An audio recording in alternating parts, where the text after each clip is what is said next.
Assalamualaikum warahmatullahi wabarakatuh. Jumpa lagi dengan pembelajaran geografi di semester 2. Kali ini, bagaimana kabar kalian anak-anakku? Saya berharap kita semua diberikan oleh Allah kesehatan dan juga semangat untuk tetap belajar bersama-sama. Kali ini untuk mengawali pembelajaran online semester 2 kali ini, saya akan mengenalkan bab yang akan kita pelajari. Hanya satu bab saja karena semua bab sudah kita pelajari di semester 1. Untuk bab ini, satu bab yaitu kerjasama negara maju dan berkembang ini, kalau setelah itu selesai maka kita akan mengulang materi-materi dari mulai kelas 1 sampai kelas 3 dan juga beberapa latihan soal ya. Oke, sebelum kita mulai, marilah kita buka pembelajaran kali ini dengan membaca Al-Fatihah bersama-sama. Al-Hadiniya Al-Fatihah.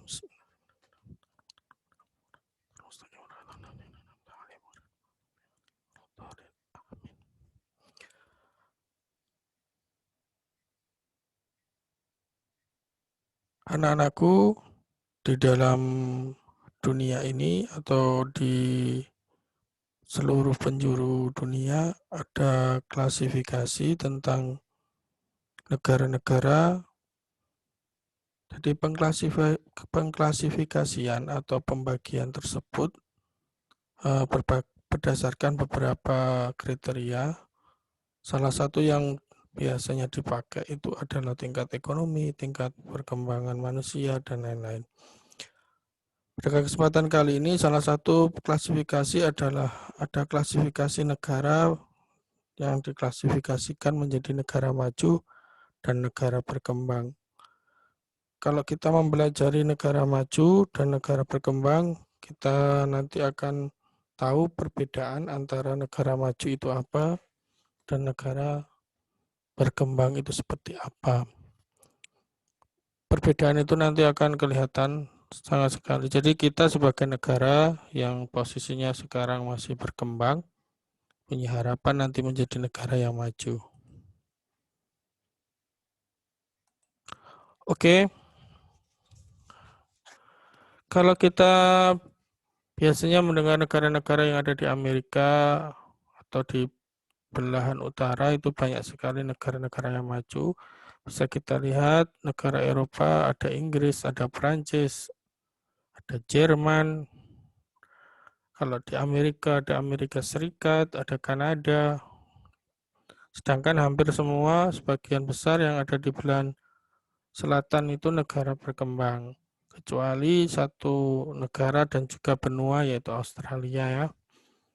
Ada negara utara sama negara selatan. Itu ada pembagiannya karena negara selatan kebanyakan dulu adalah negara-negara yang dijajah. Pengelompokan wilayah dalam artian negara. Jadi nanti karakter yang digunakan menurut Linda Liu itu negara tersebut dikelompokkan berdasarkan ukuran perkembangan ekonomi.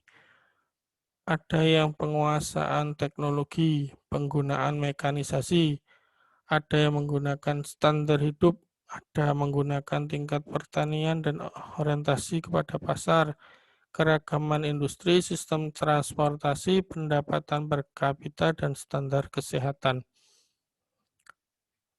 Jadi negara-negara yang ada itu nanti akan selalu meningkatkan hal-hal yang ada di atas, ada 9 tersebut, itu akan ditingkatkan.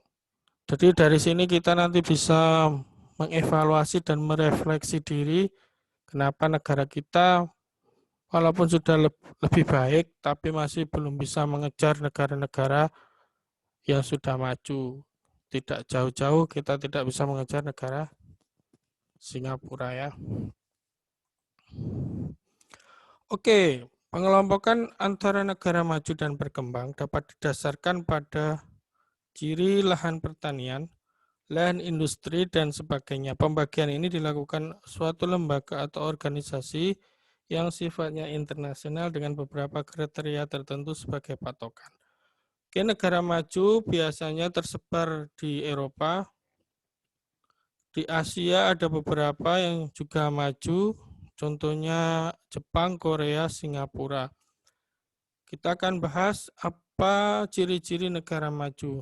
Yang pertama, tingginya penguasaan ilmu pengetahuan dan teknologi.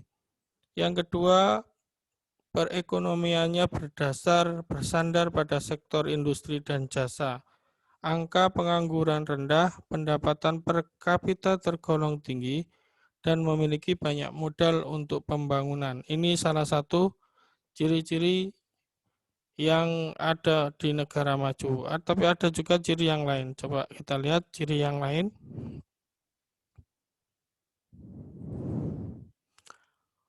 Oke, untuk ciri-ciri negara maju yang lain, yang pertama memiliki pendapatan per kapita yang tinggi. Pendapatan per kapita itu adalah, kalau rumusnya adalah pendapatan negara, jumlah dibagi jumlah penduduk. Jadi nanti ada berapa yang dikategorikan negara maju, berapa yang dikategorikan negara berkembang dari pendapatan per kapitanya. Yang kedua, keamanannya sudah terjamin.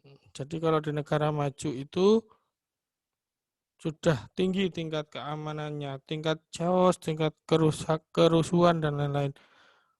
Amerika kemarin rusuh, Pak. Apakah itu terjamin keamanannya? Ya, jadi penanganan kerusuhan itu yang cepat. Jadi perbedaannya di situ ya.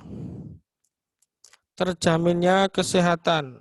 Fasilitas kesehatan di negara maju lebih bagus daripada di negara-negara berkembang.